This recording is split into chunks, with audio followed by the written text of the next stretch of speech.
시청자 여러분 안녕하십니까? 개간 철학과 현실 2022년 겨울호 특별 좌담입니다. 이번 특별 좌담의 주제는 이 시대에 철학한다는 것의 의미는 무엇인가로 정했습니다. 음, 철학과 현실, 개간 철학과 현실은 그 제목에서부터 알려주는 것처럼 철학과 현실이 어떤 관계를 맺어야 되는가, 철학은 어떻게 현실에 밀착을 할 수가 있는가, 이거를 늘 고민을 해왔습니다. 오늘은 그런 철학과 현실의 기본적이고 근본적이고 뿌리를 이루는 그 고민을 다시 한번 책상 위에 꺼내놓고 서로 이야기해 보면서 철학과 현실이 맺고 있는 현 주소를 확인을 해보려고 합니다. 현실 속에서 철학의 사명이 도대체 무엇이고, 그리고 현금의 철학의 위상은 어떻게 비판적으로 검토가 되어야 되는지, 이런 문제들을 다각적으로 살펴보려고 합니다. 그리고 여력이 된다면 단지 철학에 국한하지 않고 인문학 전반으로까지도 논의를 한번 확장해 보려고 하고 있습니다. 오늘 좌담은 그런 의미에서 이 철학과 현실의 관계를 늘 고민해 오신 철학과 현실 편집위원 선생님들을 모시고 진행을 하게 되었습니다. 먼저 좌담 참석해 주신 선생님들 소개 드리도록 하겠습니다. 그냥 편의상 기억니은 순으로 하도록 하겠습니다. 건국대학교 철학과 김도식 교수님 나오셨습니다. 네, 안녕하십니까. 반갑습니다. 서울대학교 철학과 김현석 교수님 나오셨습니다. 예, 안녕하세요. 예, 포스텍 인문사회학부 교수 이진우 선생님 나오셨습니다. 네, 안녕하세요. 반갑습니다. 예, 경희대학교 철학과 호우성 선생님 나오셨습니다. 네, 안녕하세요. 반갑습니다. 예, 좌담은 이런 주제로 먼저 시작을 한번 해볼까 합니다. 여러 가지 차원에서 이제 철학이 무엇을 해야 되고 사회적인 사명이 무엇인지 검토를 해볼 수 있을 것 같은데요. 먼저 과연 철학은 도대체 무엇이어 왔는가?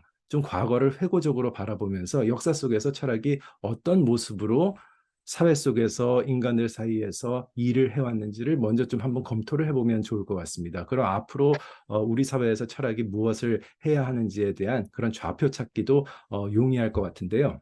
예를 들면은 고중세 구원의 과제라든가, 아니면은 근대에 수행했던 계몽의 과제라든가, 아니면은 현대 정치와 예술 영역에서 아주 폭발적으로 첨예하게 다루어졌던 그런 혁명의 과제라든가, 이런 것들이 철학이 사회 안에서 수행됐던 그런 사명이 아닐까 싶습니다. 물론 지금 서양 철학의 경우만 거론을 했지만 동양 철학의 경우는 훨씬 더 삶에 밀착하려는 그런 노력을 가지고 있었다고도 생각이 됩니다.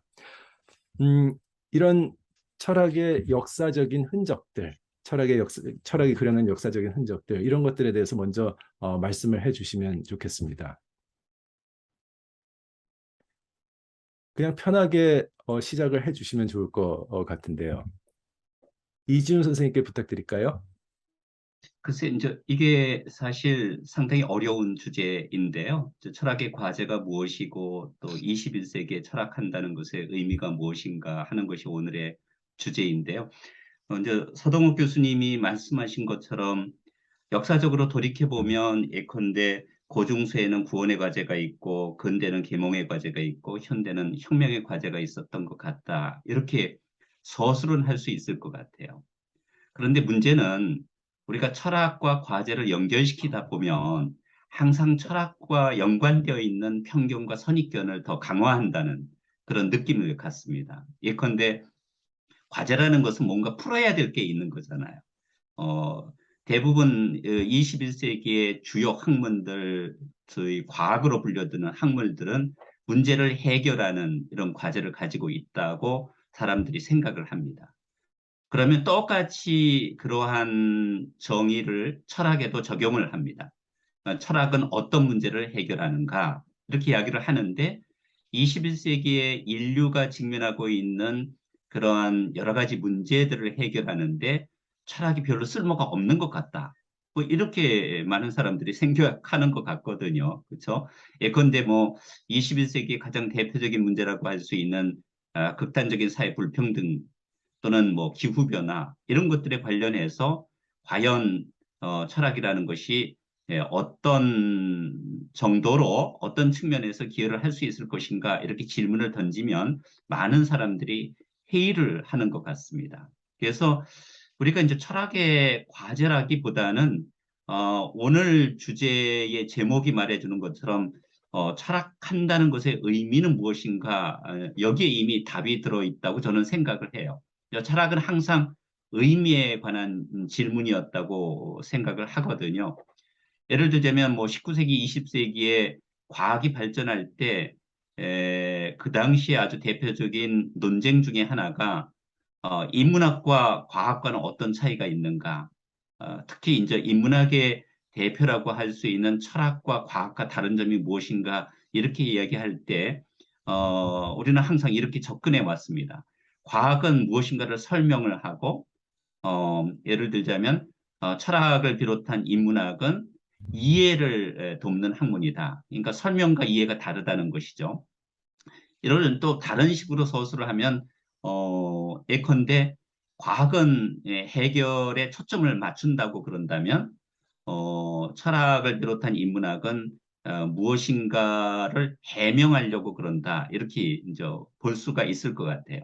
그렇다 보면 우리가 이제 과학과 철학이라는 것은 근본적으로 다르다는 것을 많은 사람들이 알고 있기는 하거든요. 그래서 너무 이 차이를 간과하고 철학을 이제까지 지배적인 과학의 시각에 맞추려고 노력하다 보면 철학이 가지고 있는 본래의 영역과 또 본래의 의미가 오히려 훼손될 수 있는 것은 아닌가 이런 우려가 듭니다. 그래서 이제 너무 철학의 과제가 무엇인가 이렇게 질문을 이야기하다 보면은 결과적으로는 철학과 연관되어 있는 편견과 또는 철학에 대한 조소가 계속 반복되는 것은 아닌가 이런 생각을 해봐요. 이제 그러면 철학이 도대체 그럼 뭘 하는 거야? 이런 이제 본질적인 질문이 제기가 되잖아요. 아마 오늘의 토론의 주제라고 할 수도 있는 건데요.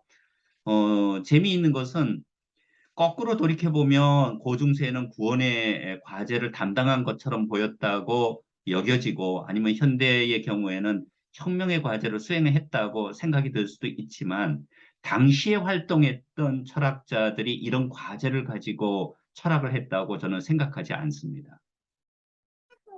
여기에서 우리가 해겔이 법철학에서 이야기한 철학의 정의를 떠올릴 필요가 있는데요.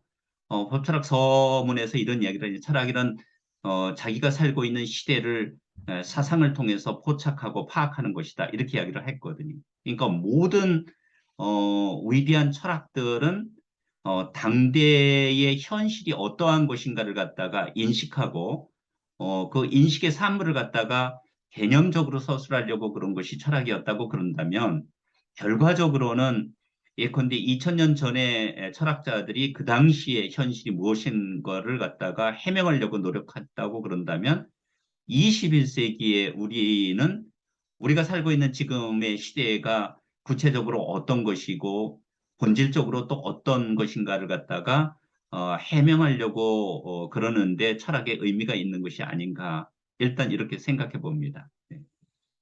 예, 지금 이 교수님 말씀을 제가 조금 그 다른 각도에서 제가 보기엔 본질적으로는 같은 이야기인 것 같은데 좀 다른 각도에서 접근을 해보면은 저희는 지금 과학시대에 살고 있거든요. 그러니까 과학시대라는 것은 제 느낌에는 중세에 기독교가 차지하고 있는 그런 역할을 지금 과학이 하고 있다고 생각을 해요. 무슨 뜻이냐면은 과학자들이 얘기할 때는 사람들이 수긍할 마음을 가지고 그러니까 거기에 그 권위에 도전을 할 생각을 별로 안 하는 반면에 이제 철학이라는 아니면은 뭐 그 과학의 이제 그런 대척점에 있는 것이 뭐 종교가 있을 수도 있고 뭐 하여튼 뭐 가치관과 관련된 이런 것들에 대해서는 사람들이 굉장히 그러니까 좀 뭐 험한 말로 하면은 덤벼들 준비가 좀 되어 있다라고 생각을 하거든요.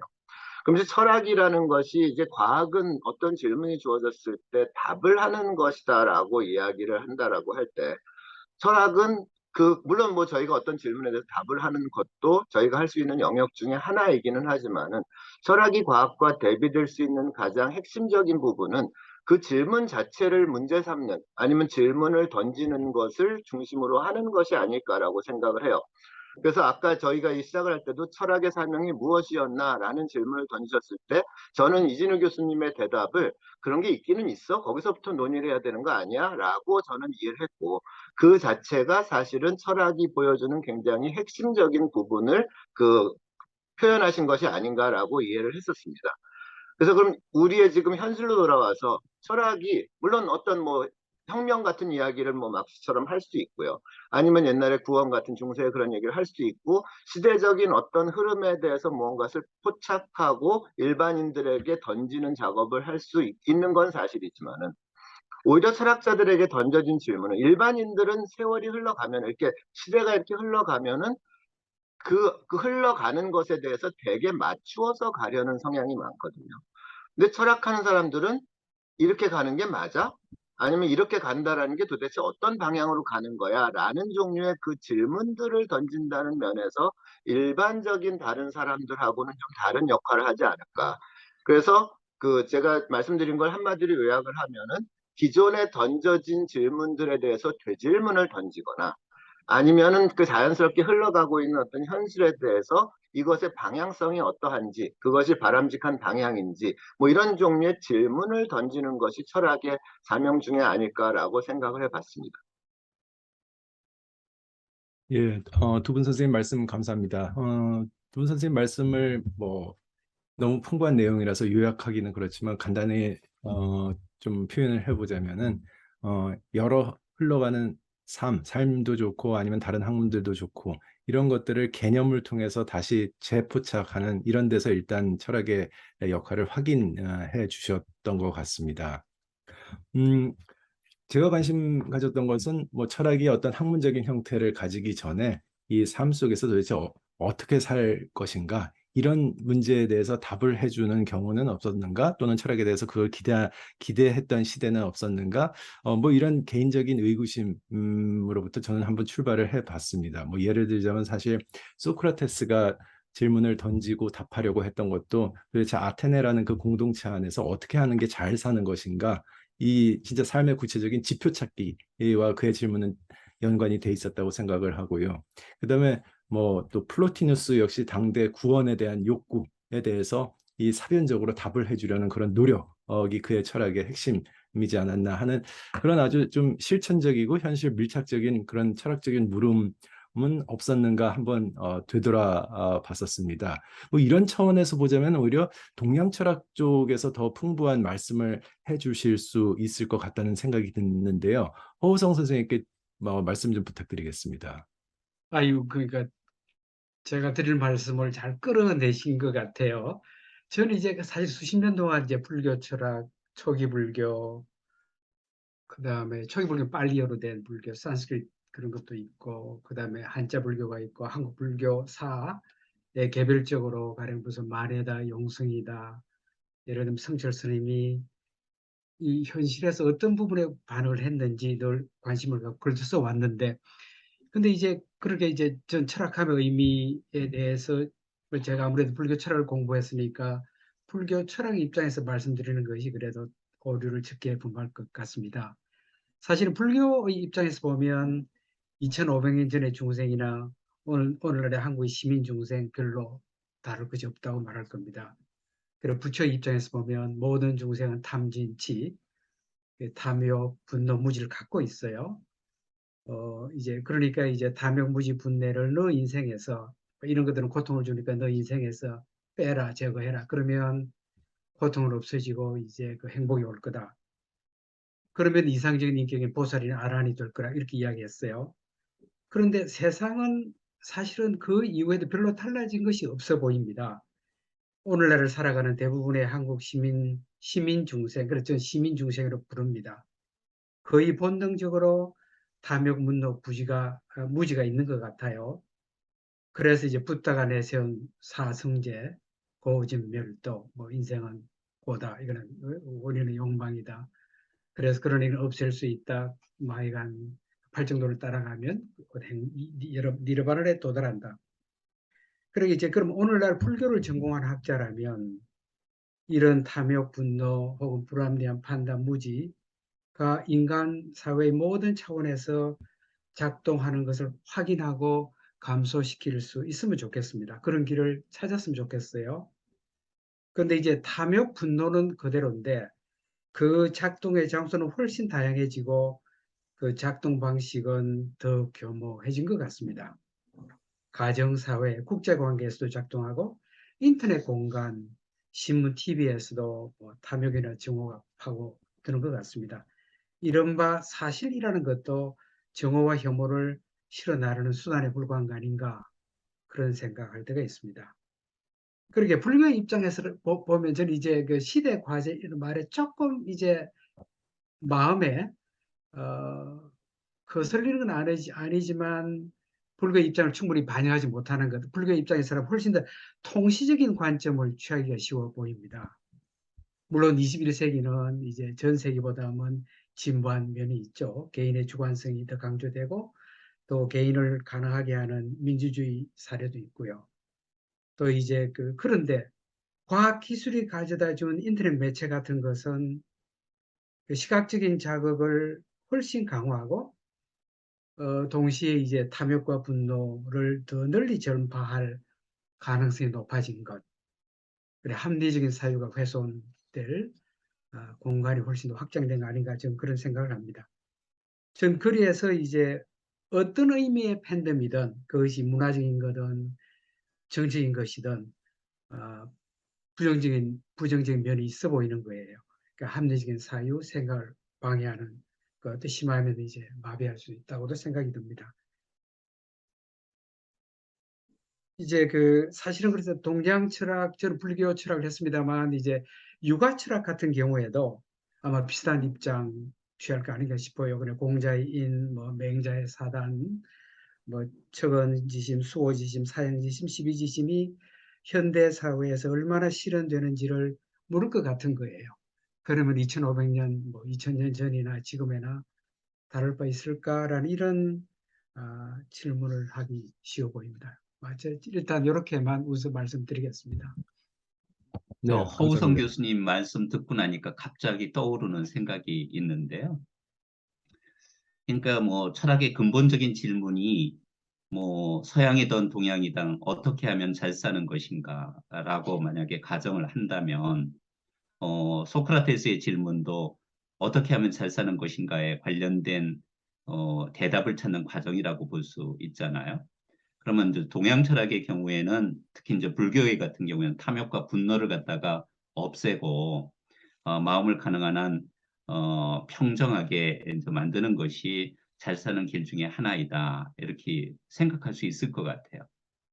그런데 이제 문제는 뭐냐면 오늘날 탐욕과 분노와 관련되어 있는 여러 가지 접근 중에 하나가 예를 들자면 뭐 심리학이 많이 담당을 하잖아요. 뭐 긍정 심리학이라든가 상담 심리학에서 분노의 문제, 탐욕의 문제를 다루기도 하고 아니면 예컨대 뭐 달라이라마라든가 뭐 틱나탄이라든가 아니면 인도의 구루들이 예컨대 이런 문제들에 대해서 훨씬 더 많은 영향력을 발휘한다고 저는 생각을 합니다. 그럼 이제 질문이 제기가 되는 거예요. 그러면 어떻게 하면 잘 살 것인가에 관련되어 있는 이 문제와 관련돼서 과연 이런 지금 뭐 종교 지도자들이 이야기하는 것과 철학적인 접근 방식의 차이는 도대체 어디에 있는 것인가? 어, 이게 되게 정말 궁금해요. 왜냐하면 오늘날 많은 것들이 지금 과거에는 철학에서 담당했던 부분이기는 하지만 뭐 예컨대 사회과학적인 측면으로 넘어간 것도 있고 또 심리학으로 넘어간 것도 있고 그런데 이제 21세기에 철학한다는 것의 의미를 찾는다면 과연 이 문제에 대해서 철학이 얘기해 줄 수 있는 것이 종교에서 얘기해 줄 수 있는 것과 어떤 점에서 차이가 있는가 하는 것은 좀 간단하게라도 한 말씀 좀 듣고 다음 주제로 넘어갔으면 좋겠어요. 이게 아이고 이진희 교수님 뭐 감사합니다. 달랄라마 제가 번역하고 있으니까 전 사실은 이제 이 대담하게 있다고 그래서 이진희 교수님 책 뭐죠? 전쟁은 일어나지 않는다는 착각. 이제 밑줄 몇 개 쳐가면서 읽었습니다. 그 다음에 김도식 선생님은 이제 얼마 전에 저희한테 준 책 있잖아요. 에세이 묶은 거. 그다음에 이제 우리 서동욱 교수님들 다 못 봤지만 타자 철학을 보고 제가 좀 배우려고 이제 차차 말씀드리겠습니다만 이제 그 이진우 교수님 책을 읽고 느낀 게 그 마키아벨리가 나오잖아요. 이게 그 영토 확장에 관한 그 누구의 마키아벨리의 그 군주론 인용을 했습니다. 아, 영토 확장을 잘하면 그 이제 그 추종자로부터 박수 받는다예요. 잘해야 비난을 안 받아요. 잘못해도 비난을 안 받아요. 그걸 보고 제가 달랄라만 아시는 대로 1950년 이제 그 중국의 인민해방군 8만이 티베트 동부 들어가고 간 이후에 독립을 상실하고 지금은 독립을 포기하고 아주 그 문화 혹은 종교 이런 부분에서 자치만을 요구해요. 그것도 안 통하는 거예요. 그래서 이제 그럼에도 불구하고 제가 달랄라마 책을 계속 읽어보고 느끼는 질문이 뭐냐면 그런데도 달랄라마는 보편주의, 이상주의를 견지를 하는 거예요. 그러니까 이제 티베트 민족의 정체성, 고유의 문화, 존속을 말하지만 다른 민족들과 상호 공존을 주장하고 이제 또 자비와 따뜻한 마음을 늘 강조해. 내 김도희 선생님 책을 보고는 내가 따뜻한 마음씨가 처음 끝까지 딱 있는 거예요. 이게 그래서 내가 참 반가웠는데 그러니까 이제 달랄라마는 중국의 공격을 받고서도 이게 그 현실주의 입장을 취하지 않고 보편주의를 취하는 거예요. 그런 내가 이제 그 이진우 교수님 책을 보고 느낀 질문인 거예요. 제가 만일에 달랄라마가 다르다면 이렇게 현실주의 마키아벨리가 있죠. 그다음에 시진핑이 있죠. 누구야? 푸틴 있잖아요. 이게 영토 확장에 대한 무력을 가지고 영토 확장을 실제로 실행하는 사람이 있는 가운데에 저렇게 그 달랄라마나 간디나 부처같이 저런 그 이제 그 보편주의, 이상주의를 내세우는 게 무슨 의미가 있을까? 이게 철학자로서 질문인지는 모르겠어요. 제가 대답은 없습니다. 그러나 제가 또 오늘 아침 어디 신문에 보니까 그 이스라엘 정치가 시몬 페레스 이야기 나왔어요. 이 양반은 이스라엘 독립을 위해 탱크, 비행기, 군함까지 밀수했다는 거예요. 이걸 보고 티베트 달랄라마들은 왜 그런 생각 못했을까? 예수의 사랑이나 붓다의 자비를 이런 이게 푸틴이나 이제 시진핑 앞에 내세우는 것이 무슨 의미가 있을까? 이런 질문이 생기는 거예요. 물론 달랄라마 옆에 있으면 물어보겠습니다만 이게 모르겠습니다. 제가 꼭 종교하는 사람 아닌 그 철학자의 질문인지 그걸 모르겠습니다. 그러니까 이제 제가 우리 그 서동욱 교수님이 타자 이야기 많이 말씀하시고 계시는데 제가 이제 내가 이진우 교수님도 타자인 거예요. 그래 좋은 말씀해 주시고 김도희 선생님도 그렇고 이런 분들을 글을 읽고 이해하면서 생기는 질문이었습니다. 그러니까 자비 혹은 아가페라는 보편주의, 이상주의가 마키아벨리, 시진핑, 푸틴의 실질적인 그 현실주의 앞에 세계 사적으로 통시적으로 무슨 의미가 있을까? 답은 없습니다. 이상 예. 이상입니다. 선생님 말씀 감사합니다. 뭐 선생님 말씀 통해서 자연스럽게 이제 아주 중요한 그 사회 정치적인 맥락이라는 이게 이제 들어오게 된 것 같습니다. 뭐 탐욕, 슬픔을 극복하고 잘 사는 삶, 뭐 구현하는 것을 종교적인 차원에서도 뭐 다룰 수 있겠지만 뭐 당연하게도 사회 정치적인 조건 떠나서 그걸 이야기할 수는 없겠죠. 그런 관점에서 보자면 김현섭 교수님 의견이 상당히 어떻게 생각하시는지가 궁금한데요. 실제적인 법 실천적 영역에도 계셨고, 그래서 이 철학의 추상적인 개념을 가지고 사유하는 것과 이 실무적인 사회정치적인 맥락과 관계라든가 괴리라든가 이런 것을 아주 잘 확인을 해 주실 수 있을 것 같고, 그리고 진짜 보다 구체적으로 사회정치적 맥락 속에서 이제 철학이 어떻게 자리 잡는지와 관련된 통찰도 주실 수 있을 것 같습니다. 말씀 부탁드리겠습니다. 예, 우리 사회 경제적 변화에 따라서 철학의 사명이 어떻게 돼야 되는지도 생각해 봐야 될 중요한 문제일 것 같고요. 그러면 첫 번째 우리 큰 질문으로 주신 철학사적으로 철학의 사명에는 무엇인가라는 질문을 제가 받고, 이거는 철학 제 분야, 철학사 전반에 대해서 아주 내공이 깊어야 답할 수 있는 문제라서 굉장히 겁도 많이 났는데, 그래서 저는 한편으로 이 질문 듣고 저는 철학사에 대해서 아무래도 좀 자세히 알진 못해서 2차 문헌이랄까 그런 철학사를 공부한 사람들이 어떻게 생각했는지가 몇 개 이제 떠올랐는데요.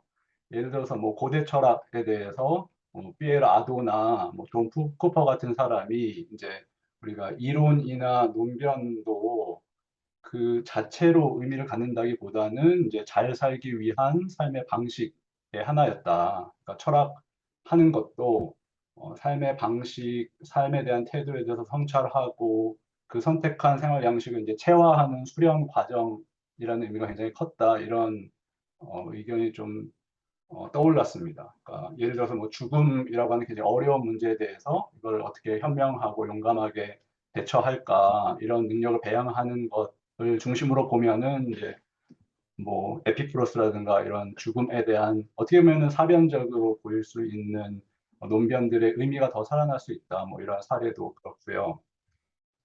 그래서 이제 어 이런 고대 철학이 뭐 개별 철학자나 철학 이론에 대한 그 사람들의 해석을 다 따르진 않더라도 이렇게 철학이라는 게 잘 살기 위한 삶의 방식을 제시하는 것이다라는 것이 굉장히 중요한 통찰이었던 것 같고, 근데 이제 아도 같은 사람은 그게 이제 중세에 이르면은 기독교 철학적인 성찰이나 자기 도야 이런 것을 스스로 한다는 측면이 어떻게 보면은 중세는 신을 통한 이제 구원, 그래서 덕을 스스로 습득하는 수련이 어떻게 보면 좀 종교적인 영성 수련 이렇게 가고, 어떻게 보면은 옳고 그름에 대한 판단을 그런 신이라든가 신의 뜻을 잘 전달한다고 생각하는 뭐 성직자라든가 현인 이런 사람들이 이제 전수해 줄 수 있을 거다 이런 생각으로 좀 진화가 됐다라는 이야기를 하는 게 생각이 났는데, 그러니까 저는 어, 아까 이제 달라이 라마라든가 구루와 같은 사람이 어떻게 보면은 옳고 그름의 기준에 대해서 이야기하는 것들이 굉장히 여전히 큰 의미를 갖는다라고 우리 뭐 이진우 교수님이나 이렇게 말씀해 주셨던 것이 어떻게 보면은 그런 약간은 좀 근대 이전의 생각이 여전히 좀 남아 있는 것이 아닌가라는 생각도 사실 좀 해봅니다. 그러니까 더 현대적으로 생각해 보면 뭐 우리도 많이 이제 팔린 예를 들어서 샌델의 정의란 무엇인가가 어떻게 보면은 규범 윤리학, 현대적인 정치 철학에 대해서 표준적인 이론들을 잘 소개를 해주고 있는데, 그 책을 보고서는 어 이제 저도 이제 비슷한 걸 전공하는 사람이니까 저한테 물어보시는 게 굉장히 내용은 좋은데 사례도 들고 쉽게 설명해가지고 굉장히 좋은데 여러 이론을 제시만 하고 그래서 뭐 어쨌다는 거냐, 답이 뭐냐, 이게 없다는 걸 이렇게 답답하다고 하소연을 하세요. 다 읽으시고선. 근데 저는 그 말을 듣고서는 그거를 답을 주는 거는 철학자 역할이 아니다. 윤리학자 역할이 아니다. 그거는 이제 윤리학자는 그런 이론들을 자기가 어떻게 보면은 합리적인 한 사람으로서 제시하는 거지. 이게 무슨 권위를 가지고 이 사람이 이렇게 얘기했으니까 이건 당연히 맞고 뭐 그런 걸 얘기할 수 있는 역할은 이미 근대적인 관념에는 맞지 않는다라고 생각을 하거든요. 그러니까 어떻게 보면은 근대는 합리적인 도덕적인 능력을 누구나 보통 사람들이 다 갖고 있는 그런 그러면 좀 계몽의 낙관적인 관념이 있기 때문에 이제 이런 건 뭐 슈니빈드나 뭐 이런 근대 도덕 철학사 하는 사람들 이야기 듣더라도 이제 도덕이 신의 뜻에 복종하는 그런 게 아니라 모든 정상적인 사람은 뭐가 도덕적인 옳은 것인지 이제 자발적으로 파악하고 그에 따라 행동할 능력, 어떻게 보면 이성을 갖고 있다는 그런 인간관 도덕관이 있으니까, 그러니까 도덕도 당연히 외부에서 주어지는 명령을 따르는 게 아니라 이제 자기 자율 스스로 발견한 것을 이제 따르는 것이 당연히 강조하는 도덕관이 되고, 그래서 저는 아까 김도희 선생님이 말씀하신 우리 옳고 그름에 대해서 철학자가 이야기하면 항상 덤벼들 준비가 되어 있다라고 말씀하신 게 저는 굉장히 긍정적인 어떻게 보면은 근대적인 현상이라고 생각을 합니다. 그러니까 물론 철학자의 역할은 우리가 통념으로 받아들여진 옳고 그름에 대한 생각을 그대로 따르는 것이 아니라 이게 맞는지 다시 성찰하는 계기를 마련하는 건 당연히 필수적으로 있어야 하는데, 그 이상으로 마치 다른 사람들이 발견할 수 없는 도덕적인 진리를 철학자나 윤리학자가 발견하고 이제 설파했으니까 여러분 따라야 되고 이렇게 하는 거는 더 이상 받아들일 수 없는 거고, 당연히 각 개인한테 스스로 생각을 해보고 뭐가 옳은지 판단해 봐라, 이런 걸 좀 독려하는 게 당연히 철학자의 역할일 수밖에 없지 않나. 그리고 예를 들어서 철학자가 어떤 윤리학자나 정치 철학자가 더 실체적으로 자신의 이론을 제시한다 하더라도 그거는 진리를 내가 파악했으니까 이렇게 따라라는 걸로는 받아들일 수가 없는 거고, 똑같이 다 동등한 한 개인으로서 내가 한번 생각을 해보니까 이렇다. 당연히 이거는 파이널 월드가 될 수 없고 다른 사람들도 동등하게 어떻게 생각하는지 비판을 해가지고 내가 한번 해볼 테니까 이건 당연히 틀린 것인데 그래도 누군가 시작은 해야 되니까 이런 것들을 뭐 다른 철학자라든가 보통 사람이라든가 이런 사람들이 이제 이야기하면서 조금이라도 이제 정말 옳은 것에 가까워지는 대화를 시작하는 이니시에이터 정도에 불과한 것이지, 그 이상의 어떤 것을 기대하는 것은 근대적이지 않은 것 같고, 오히려 그런 것을 기대하는 것은 이제 각자의 능력을 과소평가하는 거다. 이런 거를 일깨워 주는 게 우리 철학자, 윤리학자의 사명이 아닐까. 그런 어, 가치 판단에 대한 자신감이 있어야 우리 뭐 민주주의도 앞으로 이야기 많이 나오겠지만 할 수 있는 토대가 되는 것이고, 예, 그런 역할을 해야 되지 않을까. 그게 근대적인 사명이 아닐까 이렇게 생각해 봅니다. 예, 저 김현석 선생님 이야기에 굉장히 공감을 하는데 어느 부분이 이제 그러니까 이 철학자들끼리 이야기할 때는 그런 종류의 이야기가 잘 통해요. 그리고 저도 지금 김 선생님 말씀에 전적으로 동의를 하거든요. 이게 박상 철학계 밖으로 나가서 그런 얘기를 하면은 그러니까 우리한테 기대하는 게 밖에서는 다르다라는 거죠. 그러니까 아까 이준호 선생님 처음 말씀하셨던 것처럼 과학에서 답을 주듯이 철학자들이 이런 삶에 대해서 답을 주기를 기대하는데 사실은 그거를 답을 주는 것 자체가 철학자의 의무인지에 대해서는 아마 철학자들 사이에서도 입장이 좀 다를 것 같거든요.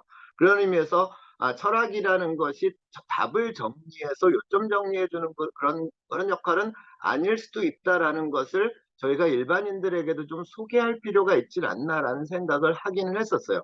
제가 굉장히 이제 재미있는 사례가 하나 있었는데 저희과 졸업생, 지금은 졸업을 했는데 그 학생이 응용 통계를 다전공을 했어요. 그래서 그 수업을 이제 들었는데 이건 이제 저는 학생한테 들은 것은 아니고 응통과 교수님한테 들은 얘기인데 아마 중간고사인가 기말고사의 점수가 자기 원하는 만큼 안 나왔었나 봐요. 그래서 이제 어디가 점수가 깎였는지를 이제 물어보려고 그 선생님을 찾아갔는데 선생님한테 이게 어디가 지금 감점이 됐는지 좀 궁금해서 찾아왔다 그래서 선생님이 풀어주셨나 봐요. 이렇게 해가지고 이렇게 해서 정답이 이거다. 그랬더니 이 친구의 대답이 뭐였냐? 그거는 선생님 생각이시고요. 라고 했거든요. 그러니까 그게 물론 응용 통계에서는 그게 통할 리가 없지만은 저는 그래서 그 친구는 철학은 굉장히 잘 배웠다고 생각을 했었어요. 그걸 응용 통계에다 적용한 것이 조금 과하긴 했지만은 그 철학이라는 것은 권위를 가지고 있는 사람에게도 그거는 당신 생각이시고요라고 할 수 있는 어떤 태도가 그러니까 그것이 문제 자체를 문제 삼는 거랑도 관련이 되고 그런 면에서 우리에게 뭔가 아마 저희 뭐 예를 들어 철학이 무엇인가라는 질문에 대해서도 지금 여기 계신 5분들의 답이 다 다를 거라고 여겨지거든요. 그러니까 그런 다양성들이 공존하게 되는 그런 영역이 어쩌면은 철학이 가지고 있는 특징이기도 하지 않을까라는 생각을 해보게 됐습니다.